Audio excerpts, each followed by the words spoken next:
이해람 특검입니다. 고 이해람 중사 특검 본격 출범인데요. 고 이해람 중사의 성폭력 사건과 은폐, 부실 수사 의혹을 수사하기 위해 특검팀이 이제 어제 7일이죠. 현판식을 열고 공식적으로 수사에 착수했습니다. 관련된 이야기 오늘 평론가님과 함께 좀 나눠보려고 해요. 개정군사법원이 이제 다음 달부터 시행이 되게 되는데 고 이해람 중사 성폭력 사건이 법 개정에 있어 어떤 계기가 된 것이라면서요. 네, 그렇습니다. 우리가 지금 2022년에 살고 있는데 수십 년 동안 군 내부에서 벌어지는 많은 의문사가 있었어요. 그렇죠. 그리고 의문사만이 아니라 은폐되었을 또 성과 관련된 그런 범죄들도 사실상 엄청나게 많았습니다. 그런데 돌이켜보면 그것이 진상이 제대로 규명됐고 또 그것이 낱낱이 관련된 사람들이 상응한 그런 이 처벌을 받았는지에 대해서는 늘 그렇지 않았다라고 우리가 공유하고 있었거든요. 그런데 이해람 중사 사건을 계기로 해서 군 검찰 또 군 재판을 믿을 수 없다라는 분위기가 이제 임계점을 넘어서 버린 거예요. 그래서 이제는 군대 내에서 벌어지는 성범죄라든지 또는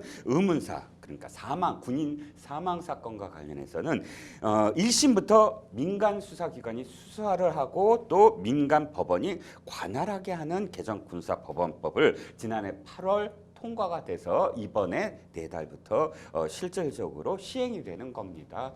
이 모든 것들은 어쨌든 이해람 중사 사건이 폭발점이 됐고 국민들의 분노가 공유되고 이런 상황 속에서 국회가 움직일 수밖에 없는 그런 결과를 낳았다고 볼 수가 있겠죠. 네, 정말 좀 안타까운 사건이었죠. 뭐 혹시나 대부분 알고 계시겠지만 이제 모르시는 분들을 위해서 간단히 이 사건 한 번만 더 짚고 넘어간다면요, 평론가님. 네네. 이해람 중사 지난해 3월 선임 부사관으로부터 성추행 피해를 입었습니다. 정확하게는 성폭력 피해라고 저는 기억을 하고 있는데요. 어쨌든 즉각 신고를 했지만 군 검찰 수사가 진행 중이던 같은 해 5월 극단적인 선택을 했습니다.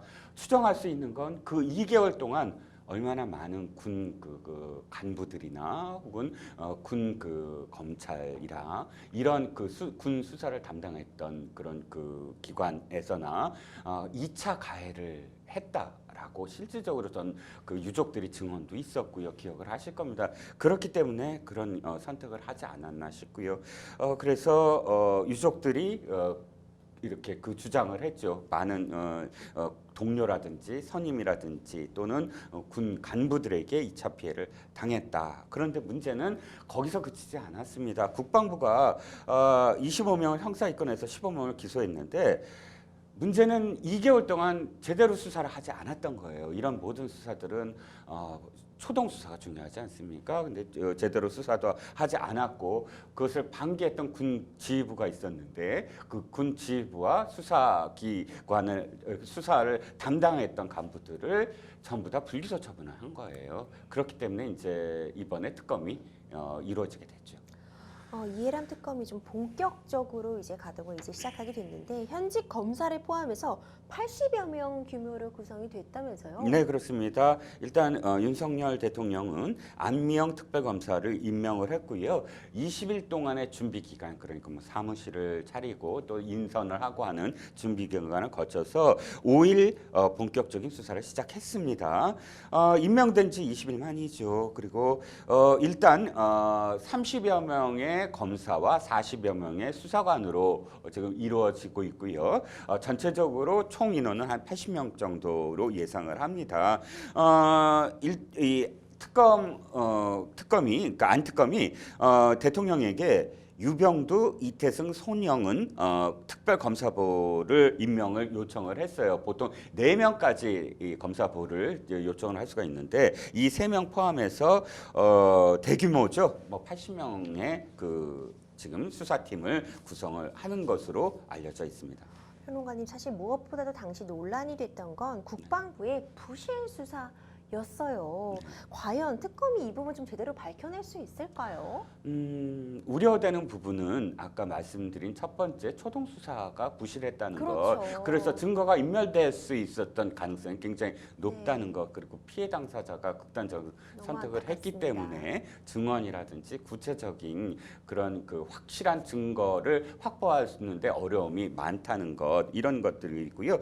이미 1년이 지났잖아요. 그래서 가해자를 포함해서 수명은 이미 재판을 하고 있습니다. 그렇다면 재판에 넘겨진 당사자들에게 수사를 하는데 스스로의 어떤 이익, 그러니까 스스로를 방어하려는 그런 그 재판 당사자들에게 또다시 어떤 제2의 수사를 했을 때 증언을 제대로 확보할 수 있을까, 이런 문제들이 지금 난관이라고 할 수가 있고요. 어쨌든 지금 뭐 국가인권위원회나 국방부로부터 받은 5만여 쪽의 그 수사 자료 뭐 검토를 하고 있고, 확실하게 이런 어려움을 인지한 상태에서 지금 수사에 돌입하기 때문에 안특검에게 사실 굉장히 많은 응원을 지금 보내고 있는 상황입니다. 그렇군요. 평론가님, 이 특검팀의 이 성패는 국방부 검찰단이 면죄부를 준 이들을 법정에 세울 수 있느냐에서 좀 갈릴 그럴 전망인데요. 향후 특검팀의 이 수사 방향, 평론가님 어떻게 보고 계세요? 일단 말씀하셨듯이 25명을 국방부에서 기소를 했는 이 수사 대상자로 했을 때 15명만 지금 기소 재판에 넘긴 상황입니다. 그러면 구속 3명, 불구속 12명이에요. 그런데 문제는 나머지 10명에 대해서는 어떻게 할 것이냐. 이게 가장 초점입니다. 그러니까 부실 수사와 은폐, 내지는 뭐 그 은폐 가담한 사람들이 누구냐, 그리고 2차 가해를 한 사람들이 누구냐, 이거를 밝혀내는데 지금 가장 초점이 있을 수밖에 없고요.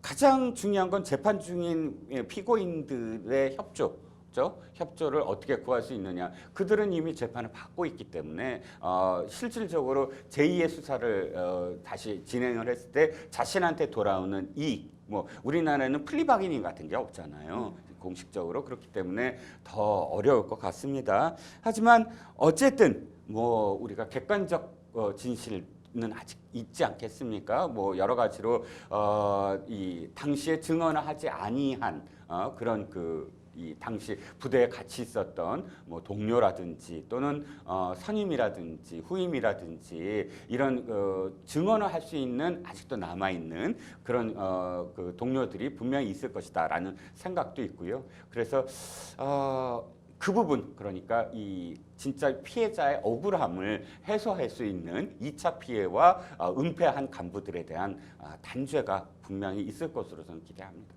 네, 한편 또 고 이계람 중사 사망 사건의 성추행 가해자 이제 장모 중사가 항소심에서도 징역 15년 구형받았다면서요? 네, 1심에서도 징역 15년을 구형했지만 1심 재판부는 9년을 선고를 했습니다.